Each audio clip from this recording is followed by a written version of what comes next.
Hi hello வணக்கம். நீங்க பார்க்க மறந்த தமிழ் சினிமாவில் வெளிவந்த ஒரு 5 கிரைம் த்ரில்லர் படங்களை தான் நான் உங்களுக்கு சஜஷன் பண்ண போறேன். இந்த படங்களை நான் ஆல்ரெடி பார்த்துட்டேன்னு சொல்றவங்க கீழே கமெண்ட் பண்ணுங்க. இதுவரையிலும் நான் அந்த படங்களையும் பார்த்ததே இல்லை அப்படின்னு சொல்றவங்களும் இந்த வீடியோ பார்த்துட்டு கமெண்ட் பண்ணுங்க. இந்த படத்தை இனிமேல் நான் ரிவ்யூ பண்ணி நீங்க பார்க்க போறனாலும் கமெண்ட் பண்ணிட்டு பாருங்க. குறிப்பா நம்ம சேனலை சப்ஸ்கிரைப் பண்ணி வச்சுக்கோங்க. நம்ம பார்க்க போற 5வது படம் சத்யராஜ் நடிச்சு வெளியான படம் தான் பூவிழி வாசலிலே. இந்த படத்தினோட ஸ்டோரி பத்தி பார்ப்போம். இந்த படத்துல சுஜிதா குழந்தை நட்சத்திரமா நடிச்சிருப்பாங்க. அவங்க என்ன பண்ணுவாங்க பாத்தீங்கன்னா, ஒரு கொலை பார்த்துருவாங்க. அந்த குழந்தைக்கு வாய் பேச முடியாது, எதனாலும் ஜாடையா தான் சொல்லும். அந்த குழந்தையை சத்யராஜ் அந்த குழந்தையை காப்பாத்துவாரு. அந்த குழந்தையை கொல்றதுக்கு ஒரு குரூப் சுத்திக்கிட்டே இருக்கும். அந்த குழந்தையே அந்த குரூப் கிட்ட இருந்து குழந்தை சொல்லவும் தெரியாது. அந்த குழந்தை கொலை பண்ணதை பாத்துரும். அந்த குழந்தை கொலை பண்ணதை வாய் திறந்து சத்யராஜ் கிட்ட சொல்லவும் முடியாது. அதான் அதை அவர் எப்படி புரிஞ்சுக்கிறாரு, அந்த வில்லன் குரூப் எப்படி கொலை செய்ய வரும்போது இந்த குழந்தை தப்பிச்சு போய் சத்யராஜ் கிட்ட மாட்டுது. அவர் எப்படி படம் ஃபுல்லா அந்த குழந்தையை காப்பாத்துறதுக்கு முயற்சி எடுக்கிறாரு அப்படிங்கறதான் ஒரு சூப்பரான ஒரு கிரைம் த்ரில்லரா அந்த படத்தை கொண்டு போயிருப்பாங்க. இந்த படத்தினோட டைரக்டர் யாருன்னு பாத்தீங்கன்னா பாசில். இந்த படத்துல பாடல்கள் அவ்வளவு சூப்பரா இருக்கும். இந்த படத்துல ரகுவரன், பாபு ஆண்டனின்னு சொல்லிட்டு ஏகப்பட்ட பேர் நடிச்சிருப்பாங்க. இந்த படத்துல அவ்வளவு ஒரு சூப்பரான மேக்கிங்கான படம். இன்னைக்கு இந்த படத்தை பாத்தீங்கன்னா கூட கண்டிப்பா ஒரு கிரைம் த்ரில்லர் டிராமா பார்த்த மாதிரி உங்களுக்கு ஒரு சூப்பரான ஒரு கண்டென்ட் உள்ள படம். அதாவது வாய் பேச முடியாத ஒரு குழந்தை ஒரு கொலையை பாத்துறாங்க. அந்த கொலையில இருந்து அந்த குழந்தை தப்பிக்கணும், வில்லன் கிட்ட இருந்து தப்பிக்கணும். அதை சத்யராஜ்க்கு ஹீரோவுக்கு எக்ஸ்பிளைன் பண்ணணும். ஆனா அவருக்கு அது புரியவும் புரியாது. சில டைம்ல அதை புரிஞ்சுக்கிற சத்யராஜ் அந்த குழந்தைய எந்த அளவுக்கு அவர் வச்சு பாதுகாக்கிறாரு அப்படிங்கறத இந்த படத்தினோட மொத்த கதை. இந்த பூவிழி வாசல்ல நம்ம டாப் 5ல நம்பர் 5 நம்ம லிஸ்ட்ல 4வதா இருக்கக்கூடிய படம் என்ன படம்னு பாத்தீங்கன்னா வெள்ளை ரோஜா. இது 1983ஆம் வருஷம் இந்த படம் வெளியாச்சு. சிவாஜி டபுள் ரோல்ல நடிச்சிருப்பாரு. இந்த படத்துல பிரபு, அம்பிகா, ராதான்னு சொல்லிட்டு ஏகப்பட்ட பேர் நடிச்சிருப்பாங்க. இந்த படத்தோட ஸ்டோரி மிக சூப்பரா இருக்கும். ஒரு சிவாஜி சர்ச்சு பாதரா இருப்பாரு, இன்னொரு சிவாஜி போலீஸ் ஆபீசரா இருப்பாரு. இவங்க 2 பேரும் அண்ணன் தம்பிங்க. அது நம்மளுக்கு சொல்லவே மாட்டாங்க படத்துல. இப்ப என்னன்னா சர்ச்சு பாதரை மட்டும் காட்டிட்டு இருப்பாங்க. பிரபுக்கு அட்வைஸ் பண்ற கேரக்டர். இன்னொரு விஷயம் பாத்தீங்கன்னா, சர்ச்சு பாதரை ஒரு இடத்துல ஒரு கொலை நடந்துரும். அந்த கல்லறைக்குள்ளேயே புதைச்சிருப்பாங்க. இப்ப அந்த கல்லறை தோண்ட வேண்டிய சூழ்நிலை வந்துரும். அந்த கல்லறை தோண்டும் போது அந்த புதைச்ச நபர் அங்க இருக்க மாட்டாரு. அதுக்கு பதிலா அந்த சர்ச்சோட பாதராகிய சிவாஜி கணேசன் உள்ள இருப்பாரு. இந்த கேஸை கண்டுபிடிக்கிறதுக்கு தான் போலீஸ் ஆபீசரான சிவாஜி, இன்னொரு சிவாஜி வருவாரு. இந்த படம் அவ்வளவு ஒரு மேக்கிங் சூப்பரா இருக்கும். நல்ல ஒரு கிரைம் த்ரில்லர் டிராமா நான் பார்க்கணும் அப்படின்னு நினைச்சீங்கன்னா இந்த படத்தை நீங்க பாத்தீங்கன்னா உங்களுக்கு கண்டிப்பா சாட்டிஸ்ஃபை ஆகும்.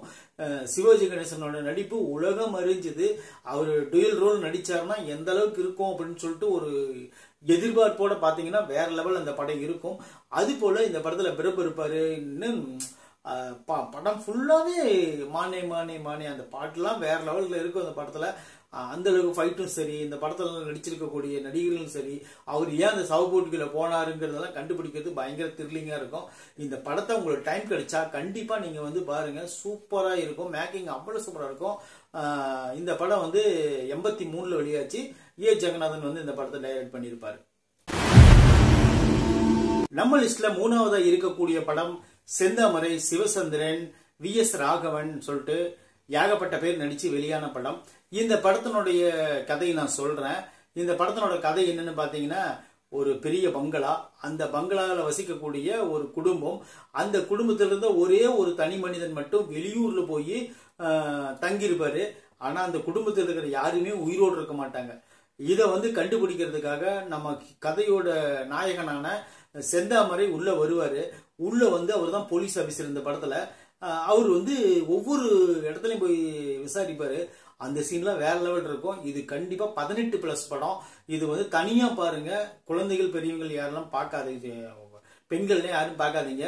இது வயலண்டான படமும் பிளஸ் அடல்ட் படமும் கூட. இந்த படத்தை வந்து நீங்க பார்க்கணும்னு ஆசைப்பட்டீங்கன்னா 18 வயசுக்கு மேல இருந்தா அந்த படத்தை பாருங்க. ஏன்னா கதையே ரொம்ப ஒஸ்டான கதை. அந்த மாதிரி தான் இந்த படத்தை மேக்கிங் பண்ணியிருப்பாங்க. இது வந்து ஒரு இன்வெஸ்டிகேஷன் அண்ட் த்ரில்லர் டிராமா. இந்த படத்தை பார்க்கணும்னு விருப்பப்பட்டீங்கன்னா இந்த படத்தினுடைய பெயர் அந்த ஜூன் 16ஆம் நாள் அந்த படத்தினோட பெயர். இந்த படத்தை வந்து சண்முகம் அவர்கள் டைரக்ட் பண்ணியிருப்பாருங்க. இந்த படத்தை நீங்க பார்க்கணும்னு நினைச்சீங்கன்னா கண்டிப்பா போய் பாருங்க. உங்களுக்கு த்ரில்லர் டிராமா ரசிகர்களுக்கு அண்ட் அடல்ட் கண்டென்ட் இருக்கிற பார்க்கணும் அப்படின்னு நினைக்கிறவங்களுக்கு கண்டிப்பா இந்த படம் வந்து உங்களுக்கு சாட்டிஸ்ஃபை பண்ணும். அடுத்ததா லிஸ்ட்ல 2வதா இருக்கக்கூடிய படம், அதாவது ஒரு அண்ணன் தங்கச்சியோட பாசம். அந்த பாசத்துல வந்து எந்த ஒரு பிணைப்பும் வந்து பிரிவும் வந்துடக்கூடாது அப்படிங்கிறதுக்காக அண்ணன் வந்து தங்கச்சி மேல அவ்வளவு ஒரு உசுரா இருப்பாரு. இப்ப தங்கச்சி உடம்புல ஒரு சாத்தான் குடியேறிடுறாங்க. சாத்தான் குடியேறின உடனே அந்த சாத்தானை கொல்றதுக்கு தங்கச்சியுடைய உடம்புல இருக்கிற அந்த சாத்தானை வெளியேற்றுறதுக்கு அண்ணன் எவ்வளவு கஷ்டப்படுறான். அந்த பேய்கிட்ட இருந்து அந்த அண்ணனை காப்பாத்துறதுக்கு, தங்கச்சியை காப்பாத்துறதுக்கு அந்த அண்ணன் என்னென்ன கஷ்டப்படுறாங்கிறதெல்லாம் மொத்தமா கலந்து ஒரு கலவையா ஒரு ராஜாக்கள் காலத்து கதையெல்லாம் போட்டு உருட்டி பரட்டி எடுத்த படம் தான். ராமச்சந்தர் டைரக்ஷன்ல, கலைப்புலி ஜி சேகரன் ரைட்டிங்ல அவரே நடிச்சு வெளியான படம் தான் ஜமீன் கோட்டை. இந்த படம் வந்து 90 கிட்ஸை ரொம்ப ரொம்ப டார்ச்சர் பண்ண படம். அப்போ வந்து பாத்தீங்கன்னா ஒரு ஜமீன் கோட்டை அப்படின்ட்டாவே இப்ப அரண்மனை 2 இந்த காஞ்சனா எல்லாம் வருது பாத்தீங்களா, இதுக்கெல்லாம் இன்ஸ்பிரேஷனே கண்டிப்பா இந்த ஜமீன் கோட்டை படம் தான். அந்த அளவுக்கு இருக்கு இந்த படம். அதாவது அப்ப ஏன் அந்த அளவுக்கு மேக்கிங், கலைப்புலி ஜி சேகரன் அப்படின்னாவே அவருடைய அப்படி அவர் முகம் ஞாபகம் வருதுன்னாவே கண்டிப்பா அது ஜமீன் கோட்டை படம் தான். அந்த அளவுக்கு மனுஷன் இறங்கி விளையாண்டுருப்பாரு. உண்மையிலே பாத்தீங்கன்னா ஒவ்வொரு சீன்ல பாத்தீங்கன்னா அந்த சின்ன பையன் அந்த தவக்கல 2 டபுள் ரோல் நடிச்சிருப்பாரு. மோகினி, சீதான்னு சொல்லிட்டு ஏகப்பட்ட பேர் நடிச்சிருப்பாங்க.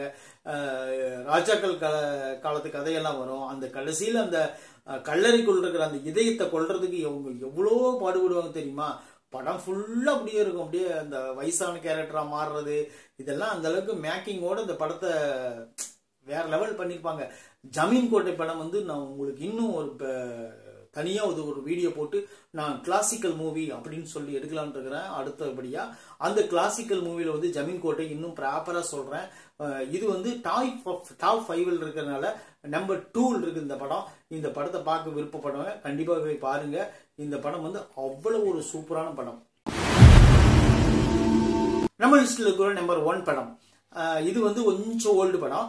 இந்த படத்துல வந்து ஒரு வீடு, அந்த வீட்டுக்குள்ள வந்து சொந்த பந்தமெல்லாம் நிறைய பேர் இருப்பாங்க. அந்த சொந்த பந்தமெல்லாம் நிறைய பேர் இருந்தாலும் கூட ஒவ்வொருத்தரும் அதுல அந்த குடும்பத்துல செத்துக்கிட்டே இருப்பாங்க. அந்த கொலை செய்கிறது யாருன்னு சொல்லி போலீஸ் இன்வெஸ்டிகேஷன் பண்ணிட்டு இருக்கோம். அந்த ஊர்ல இருக்கிற அந்த இடத்துல இருக்கிற எல்லாருமே ஒருத்தர் மேல ஒருத்தர் சந்தேகப்பட்டு இருப்பாங்க. இப்போ வந்து பாத்தீங்கன்னா இந்த படத்துல ரவிச்சந்திரன், காஞ்சனா, அசோகன் சொல்லிட்டு ஒரு பெரிய லிஸ்ட் இந்த படத்துல நடிச்சிருப்பாங்க. ஒவ்வொருத்தரும் ஒவ்வொருத்தர் மேல சந்தேகப்பட்டு இருப்பாங்க. அந்த சீன்லாம் உண்மையிலே செமையா இருக்கும். இந்த படத்தினோட மேக்கிங் அவ்வளவு சூப்பரா இருக்கும். இந்த படத்தினோட பாடல்கள் வேற லெவல் இருக்கும். இந்த படத்துல நடிச்சிருக்கிற எல்லாரும் சூப்பரா நடிச்சிருப்பாங்க. ஒரு சுருட்டு கீழே கிடந்தவங்க அந்த சுருட்டு எடுத்து யார் குடிச்சிருப்பாங்க, என்ன இந்த கொலை செஞ்சவனா இருக்குமோ அப்படின்னு சொல்லிட்டு யோசிப்பாங்க. இப்படி ஒவ்வொருத்தரா கண்டுபிடிக்கும் போது ஒருத்தராலையும் அந்த கொலையாளி யாருன்னு கண்டுபிடிக்க முடியாது. இன்னொரு ட்விஸ்ட் என்ன பாத்தீங்கன்னா 1967 அந்த படம் ரிலீஸ் ஆன பொழுது நிறைய பேர் இந்த படத்தை கமெண்ட் பண்ணாங்க. என்னன்னு பாத்தீங்கன்னா இப்போ வர காலங்களில் சென்டிமெண்ட் படம், ராஜாக்கள் படம் தான் ஓடிட்டு இருக்குது, நீ இந்த மாதிரி கிரைம் த்ரில்லர் படம் எடுத்திருக்கிற, இது ஓடுமா அப்படின்னு சொல்லி ஏசி திருலோகச்சந்திரனை அவர்களை கேள்வி கேட்டிருப்பாங்க. கண்டிப்பா எல்லாத்துக்கும் பதிலடி கொடுக்கும் எண்ணமாக இந்த படத்தை எடுத்து அவர் கிட் கொடுத்தாரு, மெகா கிட் கொடுத்தாரு அப்படிங்கறத நிசர்மான உண்மை. இந்த படம் வந்து ரவிச்சந்திரனை வச்சுதான் எடுக்கணும்னு முடிவு எடுத்துட்டாரு. அதனாலதான் படம் வேற லெவல் இருந்துச்சு. இந்த படத்துல நடிச்சுக்கிற எல்லாரும் சூப்பர் நடிச்சிருப்பாங்க, மேக்கிங் சூப்பரா இருக்கும். இந்த படத்துல பாடல்கள் வேற லெவல் இருக்கும். இந்த படத்துல நடிச்சுக்கிற எல்லாரும் கரெக்டா நடிச்சிருப்பாங்க. இந்த படத்தினுடைய வில்லன் யாருன்னு மட்டும் படம் பார்த்துட்டு போய் வெளியே சொல்லிடாதீங்கன்னு சொல்லிட்டு நோட்டீஸ் போர்டு போட்ட படம் இந்த படம். இந்த படம் தான் அதே கண்கள். இது வந்து 1967 இந்த படம் ரிலீஸ் ஆச்சு. இந்த படம் தான் நம்ம லிஸ்ட்ல இருக்கிற முதல் படம்.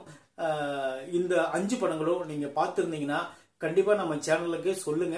இல்ல பார்க்கலன்னு சொன்னீங்கன்னா இதுக்கு மேல நீங்க போய் இந்த படத்தை பார்த்து என்ஜாய் பண்ணுங்க. குடும்பத்தோட உட்காந்து ஜாலியா படம் பார்க்கணும், கிரைம் த்ரில்லர் டிராமா பார்க்கணும்னா அதே கண்கள் பார்த்தீங்கன்னா உங்களுக்கு கண்டிப்பா சாட்டிஸ்ஃபை ஆகும் அப்படிங்கிறது நான் கேரண்டி தரேன். எந்த விதமான விஷயம் கிடையாது. இந்த படத்தை பார்த்துட்டு இந்த படத்தினோட வில்லன் யாருன்னு நீங்க சொல்லாம அடுத்தவங்களை படம் பார்க்க வைங்க. அதுதான் இந்த படத்தினோட வெற்றி. தேங்க்யூ.